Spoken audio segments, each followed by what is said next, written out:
Lennon. What time is it? 11:20. It's the oddest thing to stand behind a curtain and have you talk about the show. It's very strange. Poor Lennon. Oh. Every once in a while, someone will come up to me and be like, "Oh, I loved Lennon," and I always go, "Oh, you're the one." We had a good time.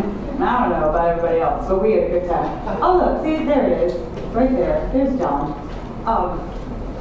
What? Oh, sure. Oh, so Jennifer asked me for some slides. We're doing a slideshow. You ready? Here we go. I can't remember what I gave her. Okay, so that was the very first photo shoot that we did. That's Marcy and Chad and Mandy and myself. And right after this, the day after this, I had to become a bleach blonde for the show, which was traumatic. It took 8 hours, and I kept it for a while because it took so long to make me blonde, but it never felt right. But I had to be blonde in the show because I played Cynthia Lennon at one point. It was his first wife, and she was blonde, but those were the few pictures that were caught. Oh, that's in San Francisco. Those were our original costumes in San Francisco. We all wore the same, these sort of base outfits, and then we put things on as we all became different people. These were really thick material, very awkward to wear, and didn't fit. And I think the next picture might, yeah. See, there's me being bleach blonde, and when you raise your hands, then your belly showed, and no one wanted that. And then when we got to New York, the whole concept changed, and we got to wear jeans. And I told Jennifer, this belt is the belt I wore in Lennon. I wore it tonight in honor of this. But yeah, we just got to wear comfortable street clothes and not these strange things that make Julie laugh at me.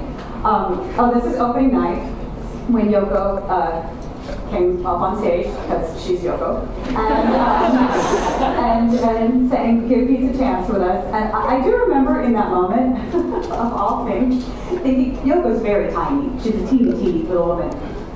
She's got quite a rack on her, though. And I remember, maybe even in that moment, you know, all me I say, are those hers? Truly, I was kind of fascinated by the moves on that going on.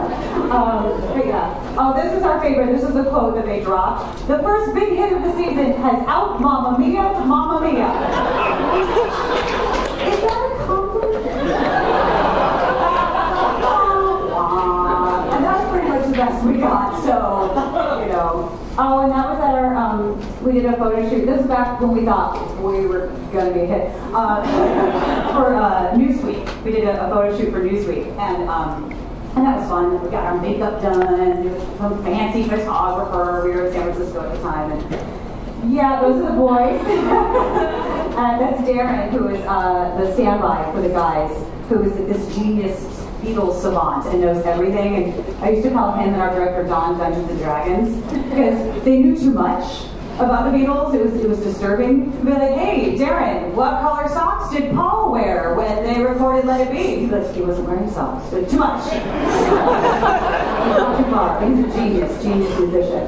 Okay, so this is a series of pictures we did. This is called "What Happens When You Receive the Closing Notice for Your Show." So, let's see, they're kind of out of order. So on the top. Oh, it goes this way? Yeah. Oh, okay. So this is like, oh, we're talking, oh, what's this? Oh, I don't know what you handed me over there. Oh, just hold on 1 second. I know, that's such a funny joke. It's so funny. Wait, I'm just gonna read this thing. Do the rest of them?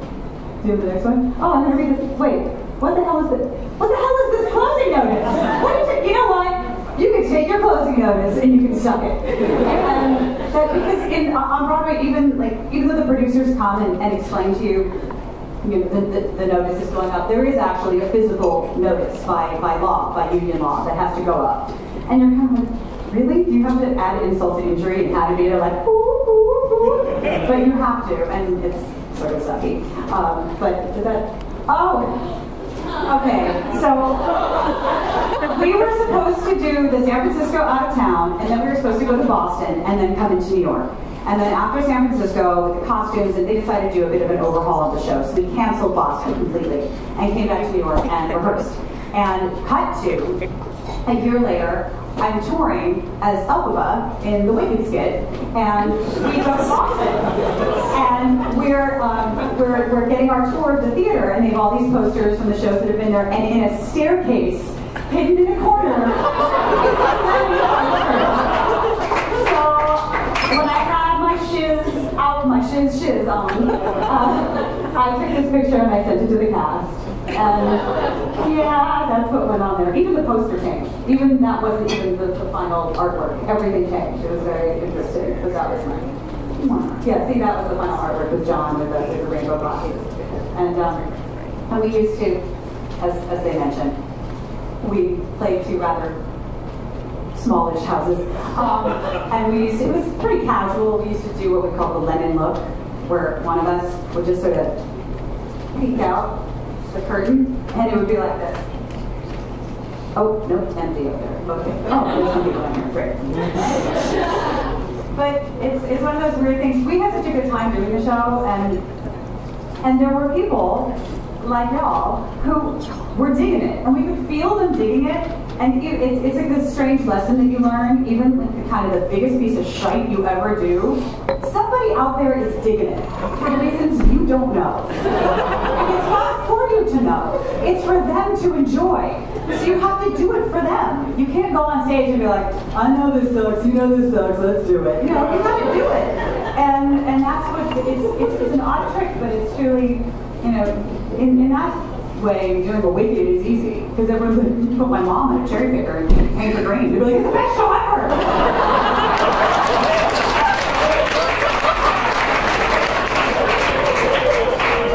My mom is replacing in Wicked come September. So go check out Murney, rockin' the green. But yeah, so we had a great time until the day it ended. It ended real fast. But actually, the night that it ended, this was right around the time that Hurricane Katrina occurred. And there was a huge benefit done that evening at the Gershwin Theater that was 18 hours long, I believe, even longer than this. And I sang in it. And I got to stand on the stage of the Gershwin and sing this very sweet little song. And not very long after that, I was asked to do the show. And I actually do think that that was almost a part and parcel because they were all there and I knew them and I kind of whatever. But it all just keeps cycling around. And those are the stories of Lennon. There are others, but I can't tell them in public with cameras. No. Yeah. So, anything else? That was perfect. Okay. This is the song that I sang in Act 2 with Chad Kimball's head in my lap and Will Chase lying back on his elbows, looking at me with his little Will Chase face, and the girls all around me. And it was one of those things where it was such an open atmosphere of rehearsal. Don Scarpino is the loveliest man you'd ever want to know. And this was one of those times because Chuck Cooper had said, I have this vision, he's saying Instant Karma. And he was like, I had this vision last night in Instant Karma that we all did it in sign language. And sure enough, well, we all shine out. We did it in sign language. That's when someone came in and taught it to us, and that's how we did it, because that's how Chuck saw it. And it was his number. And I had just this vision of everyone just sort of being around me, because it's a quiet, maternal moment. And that's what we did. And I loved it, because my peeps were there. So this is beautiful role. Beautiful, beautiful.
better and better.